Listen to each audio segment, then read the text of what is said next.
Welcome to this quick preview of getting to know and love Chromatic Mode on Ableton PUSH.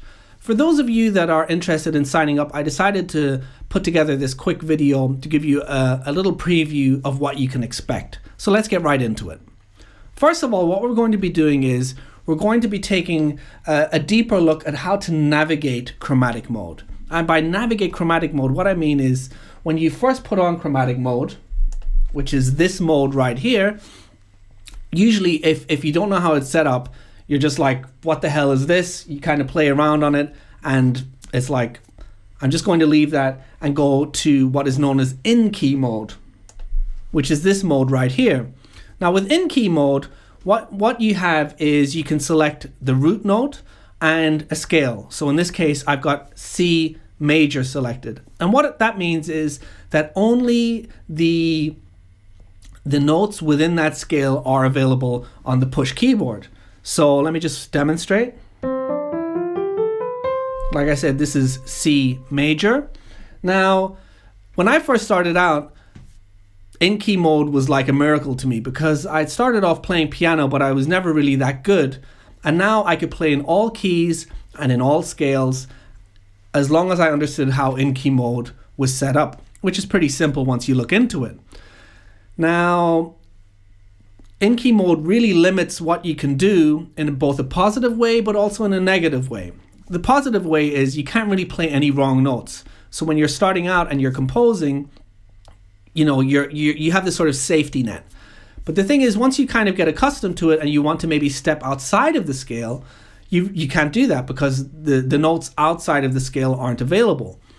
Which brings me to Chromatic Mode, which is this mode right here. Now, like I said, in-key mode has only the scale available that you select. But in Chromatic Mode, you have all 12 notes, which is the traditional Western scale that is used in pretty much all music, apart from, you know, stranger experimental music. So I had been wanting to learn Chromatic Mode for quite a while. And, you know, I dabbled in it. I kind of understood how it was set up just by watching a couple of YouTube videos online. Shout out to Jonathan Stein on Reverb. That's a great tutorial. Check that out if you haven't already. But the thing is, most of the tutorials that I had found anyway only showed you how the Chromatic Mode was set up, but it didn't really show you how to play music on Chromatic Mode. So I decided I wanted to learn how to use it, and the best way to do that would be to find a piece of music that would let me explore Chromatic Mode, but within the framework of the piece of music that I selected. And the thing is, I wanted a piece of music that was simple enough for me to learn because, like I said, I'm no virtuoso on piano, either playing or reading music notation. And I also wanted a piece of music that was still harmonically rich enough to really let me know what Chromatic Mode was capable of. Now, a long time ago, when I was dabbling and playing piano, I came across a piece or a collection of music by a classical composer named Johann Sebastian Bach. And he wrote a collection of music called the Well-Tempered Clavier. And this collection of music he wrote in order to help people discover what keyboard instruments were capable of. And pretty much all of the music within that collection is ridiculously hard for someone like me. But I remembered the first piece of music, which is called Prelude Number 1, sounded simple enough that one could possibly learn it if you know, spent enough time and energy studying it. And that's exactly what I did.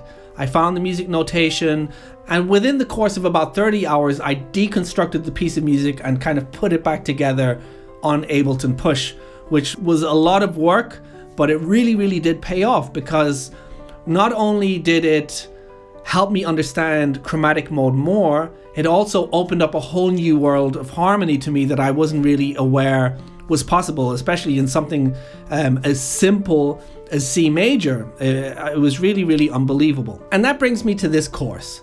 I decided if this could help me so much learning Chromatic Mode and also expanding my harmonic horizon, it would probably help a bunch of you out there too. And I decided I'd just record my process of how I learned this piece of music and share it with you guys. So Prelude Number 1 is set up as a sequence of just over 30 arpeggios. Now, for those of you who don't understand what an arpeggio is, let me just quickly explain that. take for instance a chord. I'm sure you all understand what a chord is. Here's C major, which happens to be the opening chord of this piece of music. Now, what an arpeggio is you take something like this chord and you play it sequentially, meaning you play one note after the other. So you could play it from the bottom note to the top note, for instance, and you just keep repeating it like this.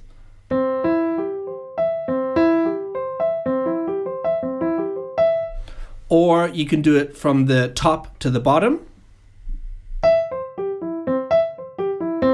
And so on. So that's what an arpeggio is. And there are all different ways of playing an arpeggio. For those of you who use Ableton Live 10, there's the arpeggiator MIDI device, and that basically if you play a chord, it will do arpeggios for you. So that's all an arpeggio is.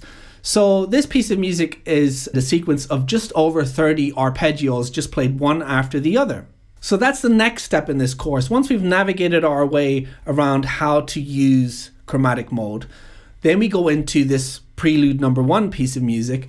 And then once you understand how to play the arpeggio, I give you some advice on the best way of practicing and learning this piece of music. So once you get all of that down, then what we do is we go into the real meat of the course, the real juicy part, which are the tutorials which show you how to play each of the arpeggios, which is 35 tutorials in total.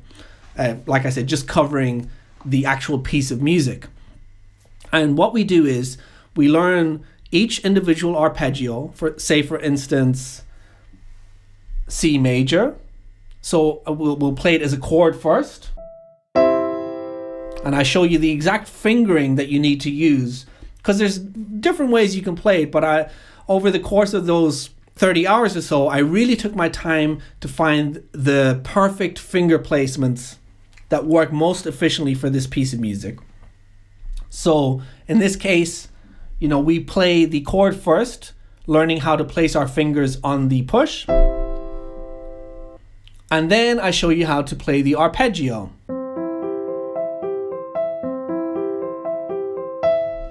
So that's the first chord, arpeggio. And then from the second tutorial onwards, what we do is we look at, the same sequence. So what we do is, this is the second chord.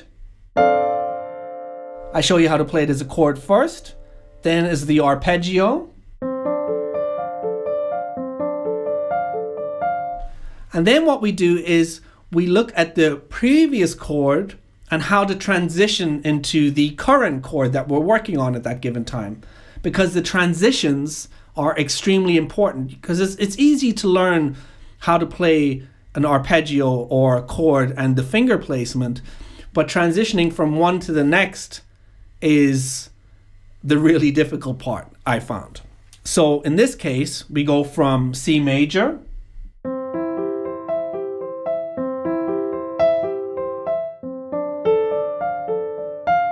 to this chord, and I show you exactly how to move from one finger placement to the next, and that's how each tutorial is set up. So from the second one onwards, and I say from the second one onwards because the first chord doesn't have a previous chord, right?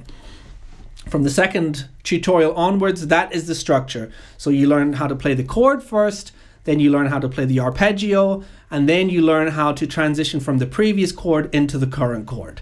And that is how all of the 35 tutorials are set up. Now, throughout the process of deconstructing it and rebuilding it for Ableton PUSH, I made so many sketches in my notepad of each of the chords. But what I ended up doing for this course is I created these arpeggio sheets, as you can see right here. And let me just show you these a little closer. So this is for the first tutorial, C major. And as you can see, I have written down each of the names of the keys. And the red circle means this is played by the left hand. And here it says left index finger, left middle finger. And here you can see the yellow circle represents the right hand. So you've got right thumb, right middle finger, and right index finger. So each of these sheets really explains to you how to use your hands and place them on the push. And the great thing is you can actually put them on the push themselves, like so, and they pretty much line up with the keys. Not 100%, but almost. And you can play them that way first to really get to understand how to place the fingers, because it's almost like learning a choreography. That's the way I see it. And then once you understand it with the sheet, then you just take off the sheet and do it without it. And then finally, what I've created for you all, which I didn't have whilst I was learning it myself, but I thought it would just be an amazing addition to this course, is I've created an Ableton project file which has video loops of each of the tutorials. So say, for instance, in this case, it would be C major, the first arpeggio that you learn, and you can loop this chord over and over again, and you can see my hands playing the arpeggio, and you can play along to it with whatever instrument you choose, and you can slow it all the way down to a tempo that works for you, which is what I recommend doing, is learning them really, really slowly at first, and then as you get to play each arpeggio at a slow tempo, then what you want to do is just slowly increase the tempo until you reach the desired tempo that you want to play the piece of music in. So I'm sure that this will be a great help to a lot of you who aren't familiar with music notation, especially who need to be able to see each chord being played visually. And that's pretty much it. So I think you can see there are a lot of benefits to doing this course. Obviously, first and foremost is you get a really, really deep understanding of how to use Chromatic Mode. Not only how to navigate it, but how to create music on it. And the great thing about learning this piece of music on the Ableton PUSH is most likely it will help you broaden your sense of harmonic possibilities that you have using Chromatic Mode.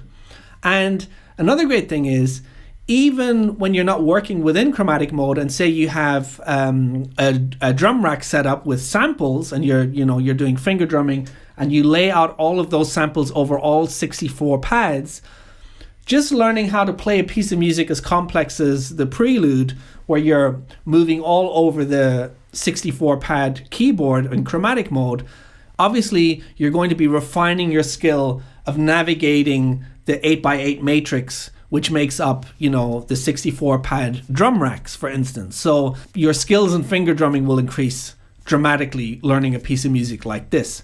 And if anything, it's a great party piece to be able to have someone over and just say, check out what I can play this piece of classical music on my Ableton PUSH, check it out. So I hope that gives you a deeper understanding of what you can expect if you decide to sign up for this course. It's a great, great way of learning this piece of music without having to do all of the work if you decide to do it on your own. So anyway, I hope to see you in the course, and if not, I'll see you in my next tutorials online. All the best for now. Take it easy.